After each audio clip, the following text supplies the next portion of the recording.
महाराष्ट्र लोकांचे मत, लोकांचा विश्वास, आमची बातमी.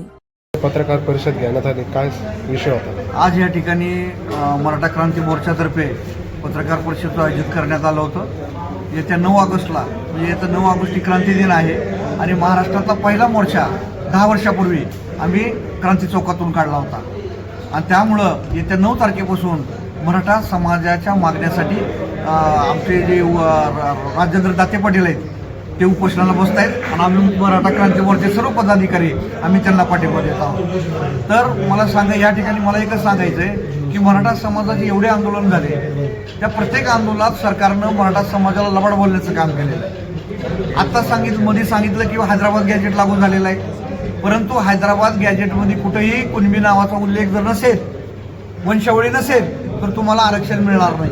याचा अर्थ असा होतो की मराठवाड्यातल्या 90 ते 95% मराठ्याला सर्टिफिकेट मिळत नाही, कुणबी मिळत नाही, परंतु सरकारनं लबाड बोललेलं आहे. आपल्या महाराष्ट्राचे मुख्यमंत्री देवेंद्र फडणवीस असो, महाराष्ट्राचे कॅबिनेट मंत्री कोणते विखे साहेब असतील आणि लाडतबाई असतील, ह्या तिघांनी मराठा समाजाला फसवण्याचं काम केलेलं आहे. मला लाडबद्दल तर विशेष आश्चर्य वाटते की आपल्या आंदोलकांनी लाडला काय काय खाऊ घातलं आणि ते काय काय उलटं बोलत होते, परंतु एक दिवस लाड साहेबाला साक्षात्कार झाला आणि त्यांनी सांगितलं की मराठा समाजासाठी मी माती खाऊ. ते इथं आले, मग माती खाल्ली का माती कालवली हेच मला कळत नाही. आणि विखे एवढे अनुभवी माणूस आहेत, कॅबिनेटमध्ये मंत्री आहेत, तरी राधाकृष्ण विखे पाटील फसले आणि मराठा समाजाला फसवा आरक्षण दिलं. आणि ह्या दोघांनी मिळून फडणवीसांना सांगितलं की मराठा समाजाचं जे काही उग्र रूप आहे हे जर थोपायचं असेल तर त्यांना आपण खोटं हैदराबाद गॅजेटचं गाजर आपण दाखवलं पाहिजे, असं त्यांनी दाखवलं. त्यामुळं व्यथित झालो आम्ही. गेल्या 27 वर्षापासून आम्ही समाजाचं काम करतोय आणि आम्हाला प्रचंड वेदना झाल्या की एवढा काबड कष्ट करणारा मराठा समाज आहे, एवढा शूरवीर मराठा समाज आहे, ज्याच्यामुळं देशाचा इतिहास बदलला. त्या समाजाला ही सरकार लबाड बोलतंय, ह्याच्यासारखं दुसरं पाप होऊ शकत नाही. त्यामुळं आमच्यासारखे मराठा क्रांती मोर्चाचे लोक आम्ही रस्त्यावर उतरलो आणि कुठलाही स्वार्थ नाही. जे याच्या दोषी आहेत सरकार त्यांच्या विरोधात आहे आम्ही आणि विरोधात राहणार. 9 तारखेला आमच्या मागणी मान्य करणार नाही तोपर्यंत राजेंद्र दाते पाटील उठणार नाहीत आणि आम्ही तिथून हलणार नाही, एवढंच मला सांगायचं. जरांगे पाटील जोपर्यंत आरक्षण भेटत नाही तोपर्यंत माझा लढा चालू राहील आणि त्यांचं आंदोलन त्यांनी पण घोषणा केली 29 ऑगस्टला. त्यांच्या बी आंदोलनाला आमच्या शुभेच्छा आहेत, त्यांनी आमच्या आंदोलनाला शुभेच्छा द्याव्या. दोघाचा रस्ता एकच आहे, एम एकच आहे, ध्येय एकच आहे. मला एकच सांगायचंय, देश स्वतंत्र करण्यासाठी महात्मा गांधी बी होते आणि सुभाषचंद्र बोस बी होते.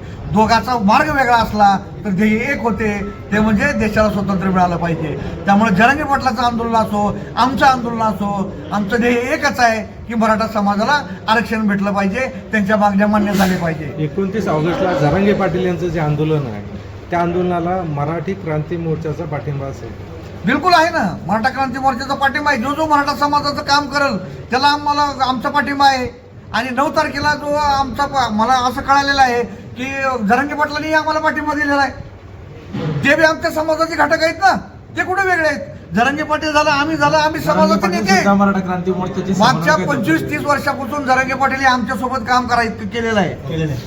अण्णासाहेब जावळे पाटील, मी, आमचे सगळे पदाधिकारी आणि जरांगे पाटील देखील आमच्या चळवळीत काम करत होते. त्यामुळे वेगळं काही नाही. तुम्ही आता थोड्या वेळापूर्वी म्हणले की सरकारनं बऱ्याच वेळा फसवलंय, तर याचं काय कारण असेल की प्रत्येक वारंवार का फसवलं जाते किंवा का फसतात? मग त्याचं मला उत्तर द्यायचं आहे की या महाराष्ट्रामध्ये सगळ्यात मोठा मराठा समाज आहे, सगळ्यात मोठी ताकद मराठा समाजाची आहे. त्यांनाही माहिती आहे की सगळ्या सरसकट मराठ्याला ओबीसी करता येत नाही, सगळ्या सोयरे नियम लागू होत नाही. हे जर होत नसेल, दगडावरची काळी जर रेष असेल तर ह्यांना लबाड बोललं पाहिजे, ह्यांना क्रिकेट पॉलिसी खेळली पाहिजे. त्यामुळं काही लोकांना हाताशी धरून त्यांनी ही मराठा समाजाला लबाड बोलण्याचा त्यांनी प्रयत्न केला.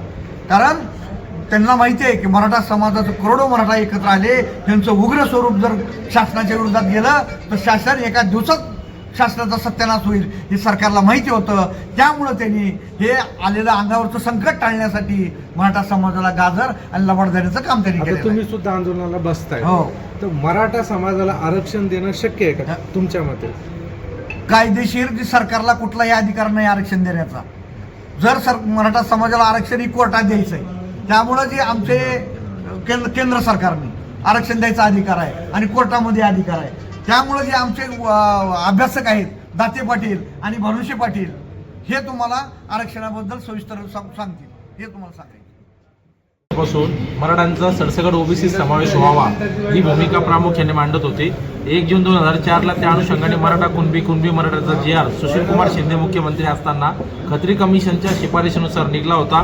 आताही मराठा सेवा संघ संभाजी ब्रिगेड सातत्याने मराठा समाजाचा सरसकट ओबीसी समावेश झाला तरच मराठ्यांना शाश्वत असं आरक्षण मिळेल अशी भूमिका प्रामुख्याने मांडत आहेत.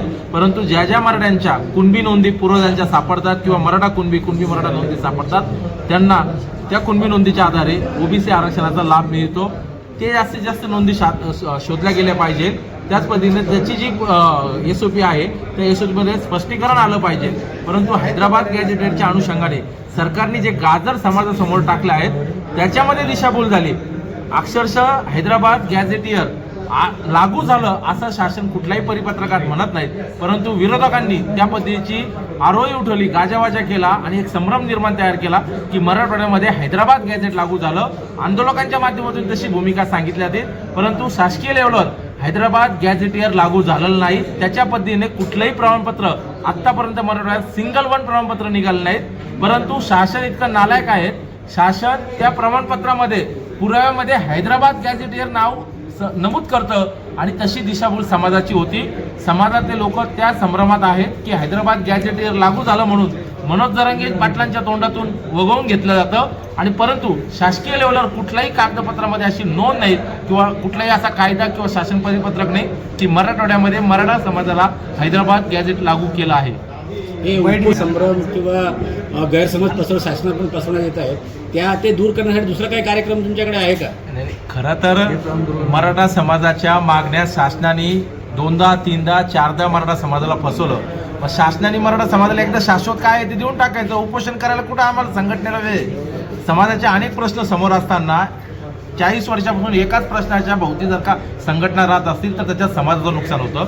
9 ऑगस्टला आम्ही जे उपोषण घेतलं आहे, आत्तापर्यंत रस्त्यावर काम करणारे कार्यकर्ते, आंदोलक कार्यकर्ते उपोषण करायचे, आंदोलन करायचे, पण पहिल्यांदा या महाराष्ट्रामध्ये ज्यांनी 17-18 वर्षापासून मराठा आरक्षणाचा गाढा अभ्यास केला अशा अभ्यासकाला आम्ही क्रांती चौकात यावेळेस उपोषण करण्याची भूमिका त्यांनी घेतली. म्हणून मराठा क्रांती मोर्चा आणि तसं मराठा संघटना त्यांना पाठिंबा देत आहेत. आम्ही 13 तारखेला प्रशासनाला याबाबतीत निवेदन दिलं होतं. त्या निवेदनाची चर्चा झाली, बैठका झाला. आजही आम्ही विभाग आयुक्तांकडे बैठक घेतली. जरांगे पाटलांना आम्ही गेल्या 11 महिन्यापासून सांगतोय आणि सरकारलाही वेगवेगळ्या मीडियाच्या माध्यमातून आम्ही सांगतोय की तुम्ही आमची फसवणूक केली आहे. परंतु जरांगे पाटलांना ते कदाचित वेळेवर लक्षात आलं नाही. आता त्यांच्या लक्षात आले. त्यांनी 29 ऑगस्टची भूमिका घेतली आहे. 9 ऑगस्टला राजेंद्र दाटे पाटील क्रांती चौकात बसणार आहेत. आमची समस्त मराठा बहुजन समाजाला मागणी आहे की मराठा क्रांती मोर्चाला जसं 18 पगड जातीने पाणी पाजण्याचं काम त्या मोर्चात केलं होतं, मराठा क्रांती मोर्चाला 18 पगड जातीचा पाठिंबा होता, त्याच पद्धतीने मराठा क्रांती मोर्चाच्या माध्यमातून दाते पाटलांना आमचा पाठिंबा आहे. आणि सगळ्या 18 पगड जातीच्या समाजाने मराठा समाज हा जर का मोठा भाऊ असेल त्याच्या न्याय प्रविष्ट मागणीसाठी सगळ्यांनी पाठिंबा दिला पाहिजे. आंदोलनातून कुठलाही जातीवाद निर्माण नाही झाले पाहिजे ही मराठा सेवा संघ संभाजी ब्रिगेडची आणि तत्सम मराठा क्रांती मोर्चाच्या संघटनेची भूमिका राहिलेली आहे. दाते पाटील प्राथमिक स्वरूपामध्ये त्या ठिकाणी उपोषणाला बसणार आहेत. पण समाजातल्या सर्व तरुणांना झेंजी आहे त्यांना माझं आव्हान आहे की आपण त्या ठिकाणी त्या आंदोलनाला पाठिंबा देण्याकरता आपण त्या ठिकाणी यावं, एवढं आव्हान करतो.